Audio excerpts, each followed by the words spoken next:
Welcome to SushiBites. Today, much like supernatural teenager Ichigo Kurosaki, I too have come back from the dead with a new power. But I can't wield a sword or see ghosts. At least not yet. No, I have achieved the power to recycle a 5-year-old script for videos that never happened into brand new episodes of SushiBites. It's a very specific power. The SushiBites journey with Bleach can't be over with just one game.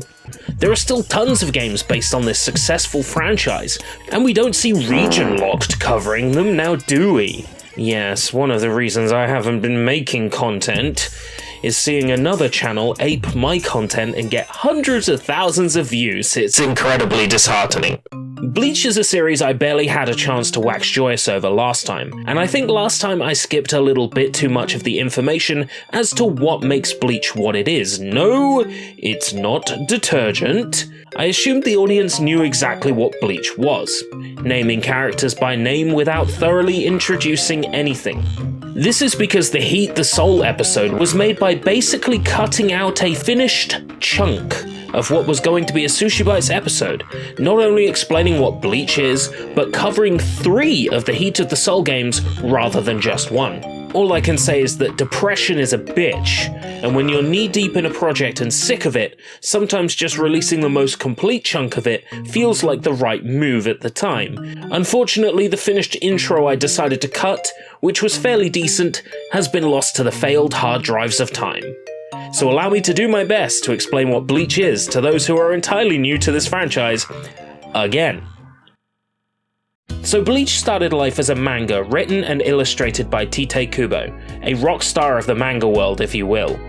He decided in elementary school that he wanted to be a manga author and worked hard even from an early age to hone his craft, learning to create characters, story and artwork that captivated the reader.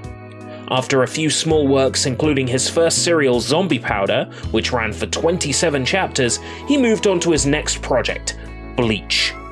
The Bleach manga ran for 15 years, from 2001 to 2016.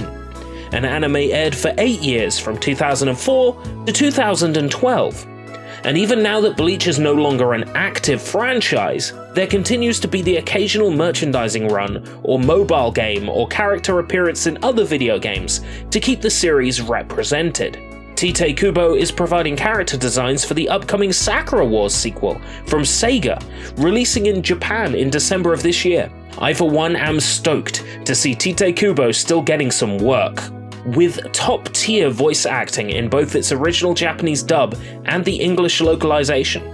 Music from Neon Genesis Evangelion score composer Shiro Sagesu. Damn son, this show was expected to be massively successful, and it ain't no surprise it was. Merchandise, toys, stationery, mugs to drink out of.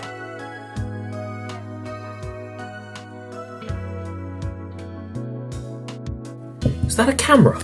Bleach got every kind of tat you could imagine, and video games is just another such thing.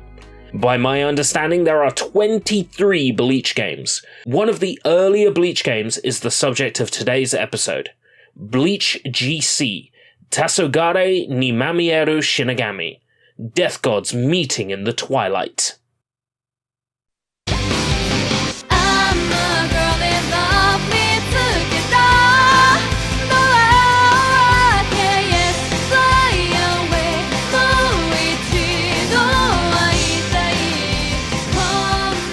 It was released for the Gamecube in December of 2005, exclusively in Japan, developed by Polygon Magic. This developer should sound familiar to you if you've watched SushiBites for all these years, as they developed Slap Happy Rhythm Busters. This game is a one-on-one fighter, with 2D gameplay mechanics but taking place in a 3D space, meaning you can sidestep your opponent's attacks.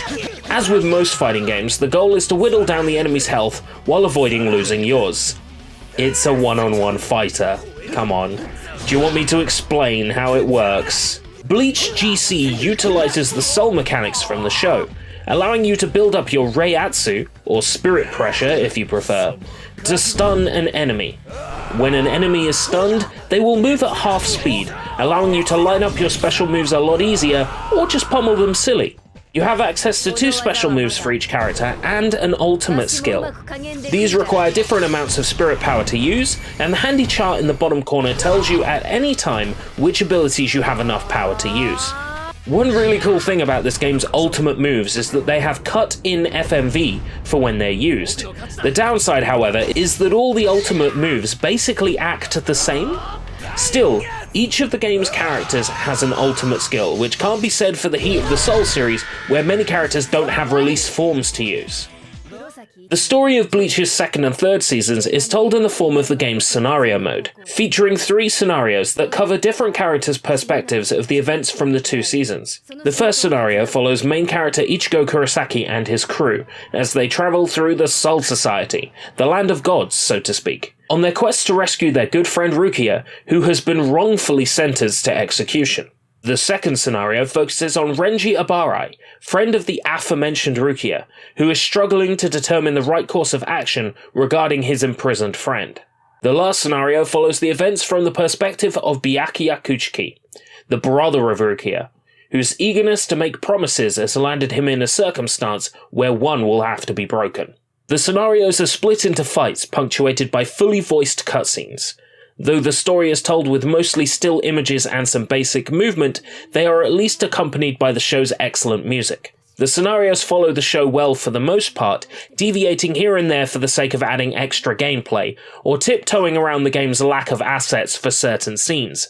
If you can understand Japanese, you will experience a serviceable, basic digestion of the show's events, though I would certainly hate for you to have the fantastic 2nd and 3rd seasons of Bleach told to you in such a basic manner. Seriously, go watch the show.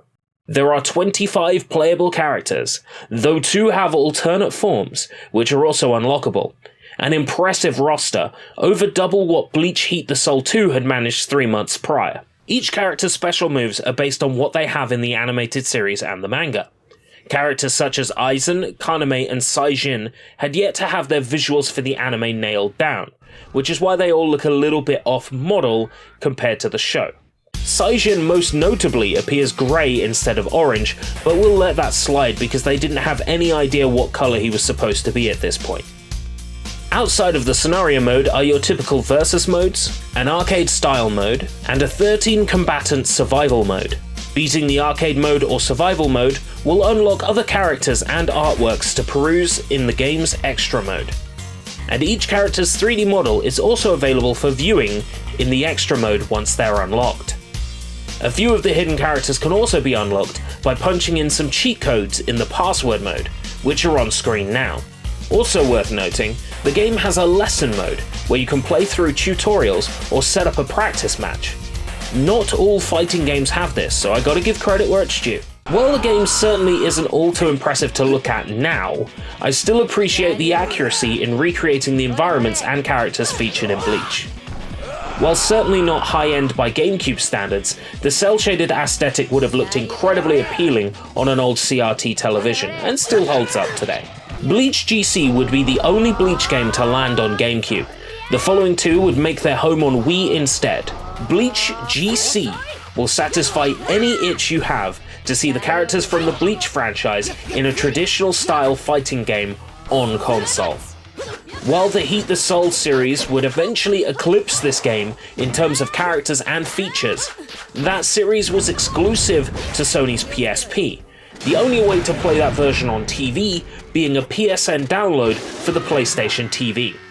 In terms of convenience, provided you have a freeloader disc, Bleach GC can be fired up in mere seconds on a Gamecube, and played both single and multiplayer. When it comes to console fighting games, this is the only Bleach game that you can just fire up and play, without finicky controller settings, motion controllers, or sensor bars. For a game released so early in the history of the Bleach franchise, Tasogare ni Mamieru Shinigami is a worthwhile addition to any GameCube import collection, regardless of whether you're a fan of Bleach or not.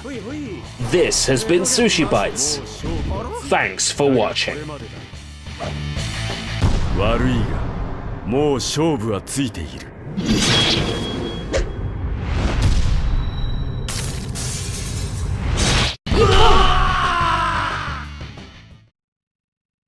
Make a